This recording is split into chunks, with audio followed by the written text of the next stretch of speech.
What's up, everybody? This is Jada on piano, where we make music make sense. Today I have another great video for you, more secret sauce to be putting into your playing so that not only does music make sense for me, but it makes sense for you.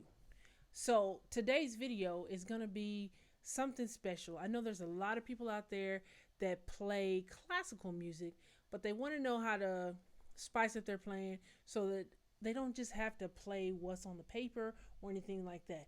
Well, believe it or not, you can take concepts from classical music and apply them to your playing, for playing by ear, for playing gospel music, whatever kind of music you're trying to play.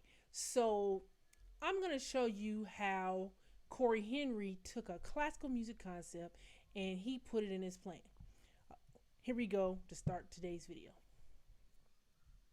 So I'm going to jump right in, and for this video, Cory Henry did a video, or it was released about a few weeks back, maybe a month or so ago, where Cory Henry did a video, and it was called Cory Henry Masterclass, and I think Wheatworks did it. Great video, wonderful video. It was probably just showing, he was talking about different concepts and things like that. But tucked in the song he played above all, he played it in the key of A. And tucked right in the middle of that song, he did a move. And I want to show you the move right now. It goes like this. It's like on the hook section or the chorus.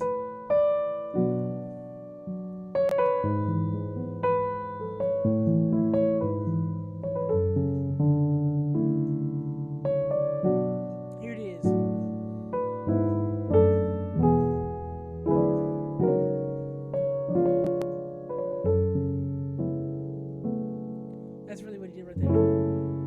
That's the move right there. Now, there's a lot in that. First of all, before I say anything else, a lot of the reason that we think what Cory Henry plays is difficult is because his hands stretch so far. Like this right here, this is not what I'm talking about, but this is the actual chord that he played, that I played in that section. I think I just kind of cheated with it a little bit and got that out. Even still, that's a stretch.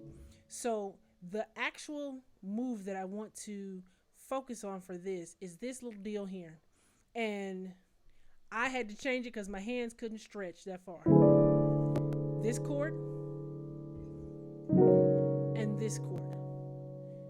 Well, and then let's bring it on there. And then he went. That one's not so bad. But it was these three chords.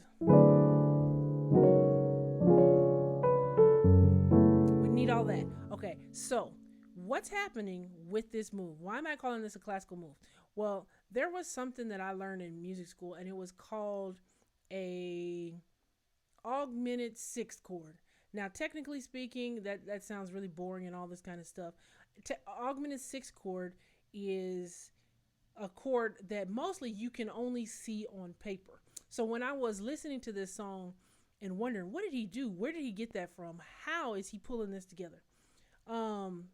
It occurred to me that this was the Augmented 6th that I had been looking for in gospel music for the longest. So what does that mean? An Augmented 6th, if we're looking at it on paper, let me just take this much of it because this is going to be the meat of it. And really, it's this right here. Now, this says a D7 flat 5. If we saw this in sheet music, you'd really see it like this. Still this D7 flat 5. But if we saw it in sheet music, what would end up happening is we take this chord, and specifically speaking for an Augmented 6th, this one is the French Augmented 6th. There's three different versions. There's French, there's German. This would be the German, which looks just like a D7. And then there would be, or hold on. No, it would be this, spelled like that, or that, right there. 3 notes. So here's the deal. I'm in the key of A. Let me switch to key of C so it can look a little bit better to you guys in just a second. And you're going to see what's happening. Key of C. If you look up other videos on Augmented 6th on YouTube, you're going to see a similar kind of thing in the key of C, but we're using the application in key of A. So this is key of C. What's happening for us to even get to the place of an Augmented 6th, we have to understand a couple of things. First of all, let me set it up. If I'm playing in C, that's the one chord. Then we've got, that would be a 2-5-1, something real simple. The D minor, the G major, G dominant, and then back to the 1. I did it 2 different ways there. Let's try to get some consistency.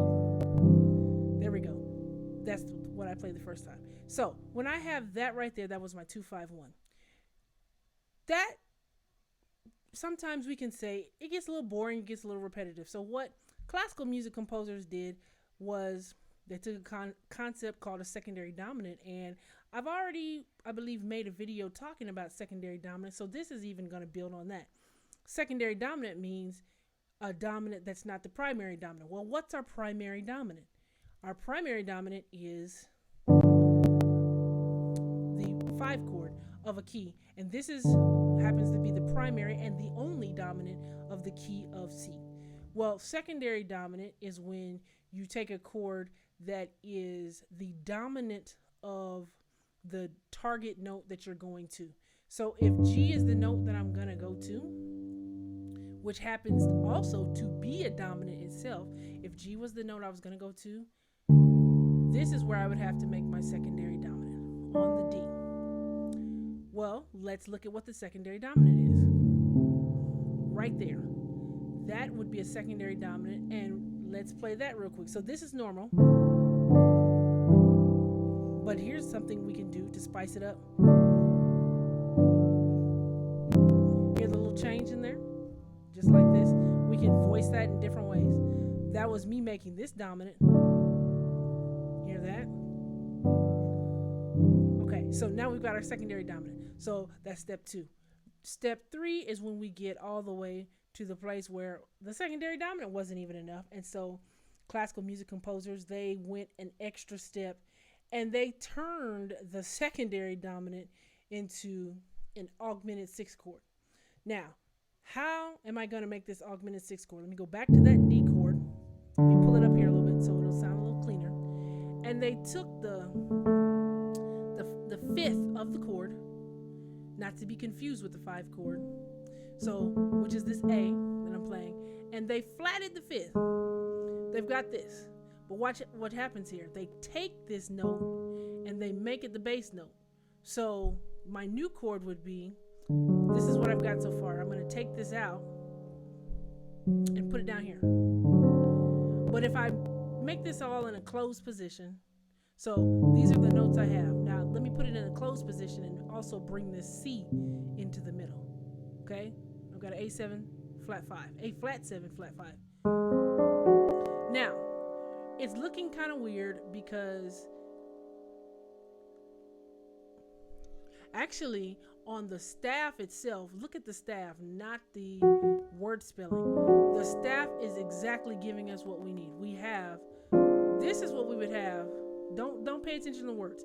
Pay attention to what you see on the staff, because that's what classical music composers are dealing with. They've got the A flat, the C, the D, and then look at how that is an F sharp. You normally wouldn't see a flat and a sharp in the same key, but here is the deal. From here to here is an or is not augmented. This is a 6th. You see that? It says A flat 6th. Well, I'm tucking a chord in there with it. So they're looking at this interval. Well, they're augmenting or sharpening the 6th, which is exactly what you would see if this is now an F sharp. So on one side, it's calling it a flat 5, but on the other, it's looking at it as a sharp. On paper, which is how you see it on the staff, this chord is the augmented 6th. So what happens? Well, in the key of C, like we are right now, we're taking this chord, and in classical music, they resolve it. Resolve it means how the tension goes away and you get your resolution. They resolve it like this. Now, that sounds very classical like. So let me play that for you real quick. We were on a 2-5-1. Then the second one was. Then the third one is something like that. That would be how they would do it in classical music. Here's what Cory did. He took this chord, and now I'm going to go back to the key of A so we can see what's happening here. Instead of, let me break this down so it makes sense. This right here is my current target note. Okay? The C sharps are my target. Now it gets a little layered because what he did on top of that is here's the real target chord. It's the F sharp. Okay? We're in the key of A, and we know that the F sharp is our 6. 1, 2, 3, 4, 5, 6. What this man did in all of this brilliance, he just, spit it out while he was playing. But here's the deal. This is our target note. Well, let's look at this as a key of its own because it is the target note of this phrase. And it's important to be able to analyze your music. That's what's happening. 1, 2, 3, 4, 5. Look at how this is the 5. Okay? And our normal, if we were going just, and we're going to a minor chord in this case, right? That's what normally would happen. Here's what he did. We're in the key of A, but F sharp is our target. He went from the D chord, so he walked down, and then he went here, right? Now, some of you might be saying, well, how come I just can't call this a D chord or D major chord? Because D major is in the key of A major.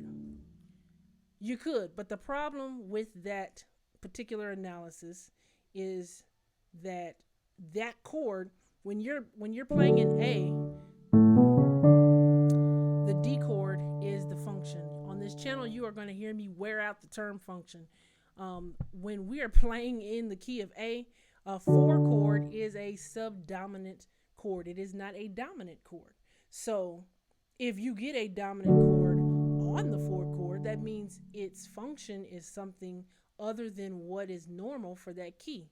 And since it is a dominant, it's got to point somewhere. But the problem is this isn't just a straight dominant. If it was just a dominant like it is, I would expect it to go out of the key to the G. But there's not even a G in this key. Not to say we can't use one.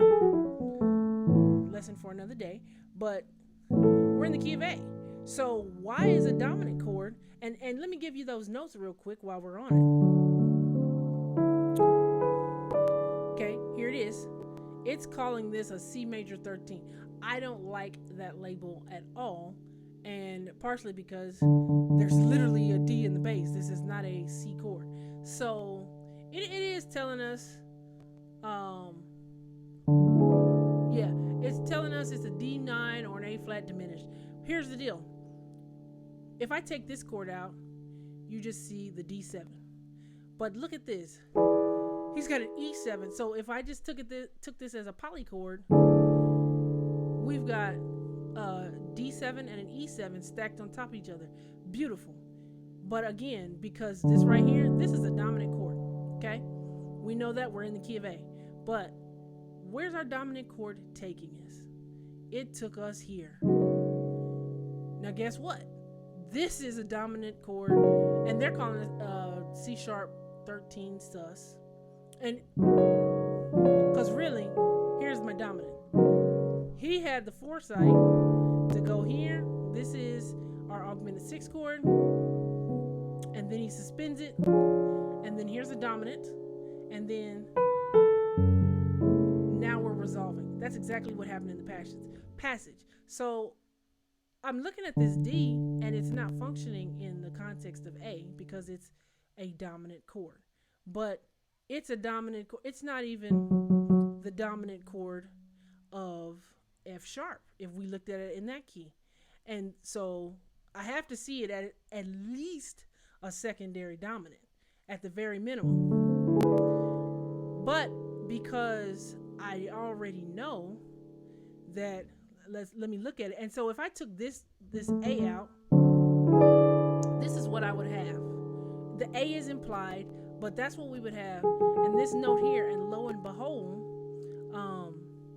just like I was saying before, so let me break this down in F sharp the way that I did the other one. If I had an F sharp dominant, right, and I flat the fifth, this is the fifth of this chord, this would be the secondary dominant,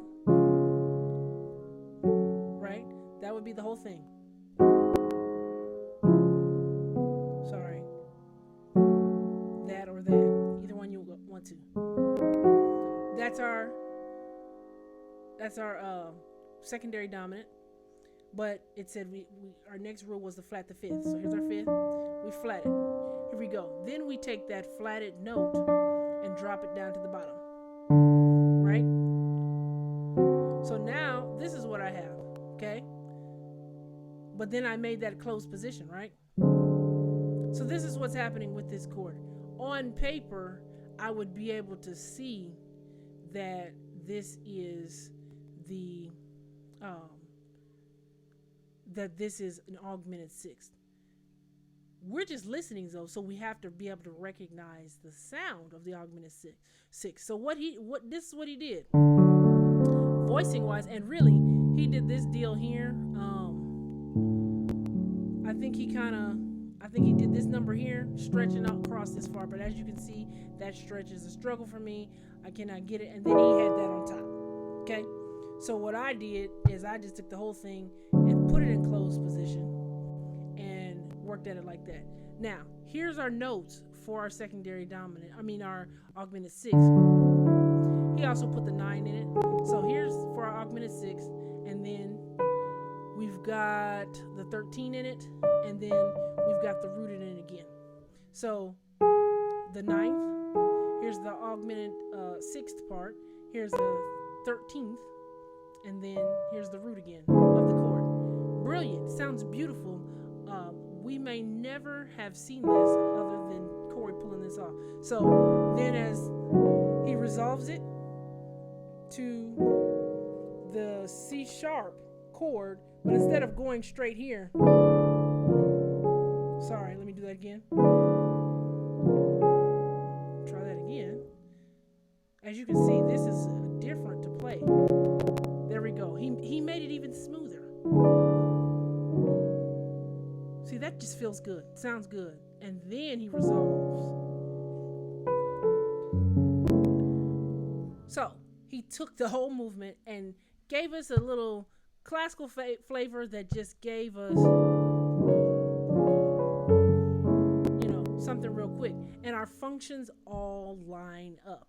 So now we've got this leading us here, but we've got this leading us here. Lines up as the augmented sixth. So let me play that again slowly in the context that he did. That's the 1. That's the 2. This is 5 in first inversion. So 1, 5,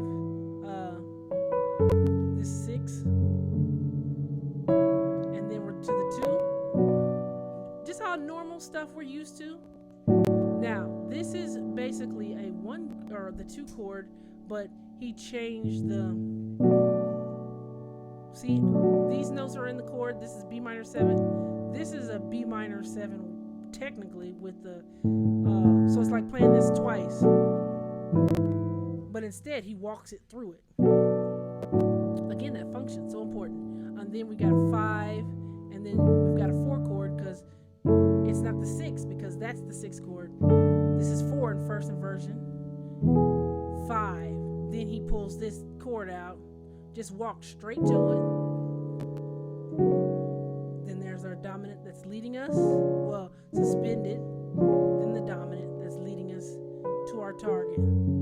So he did all this to lead us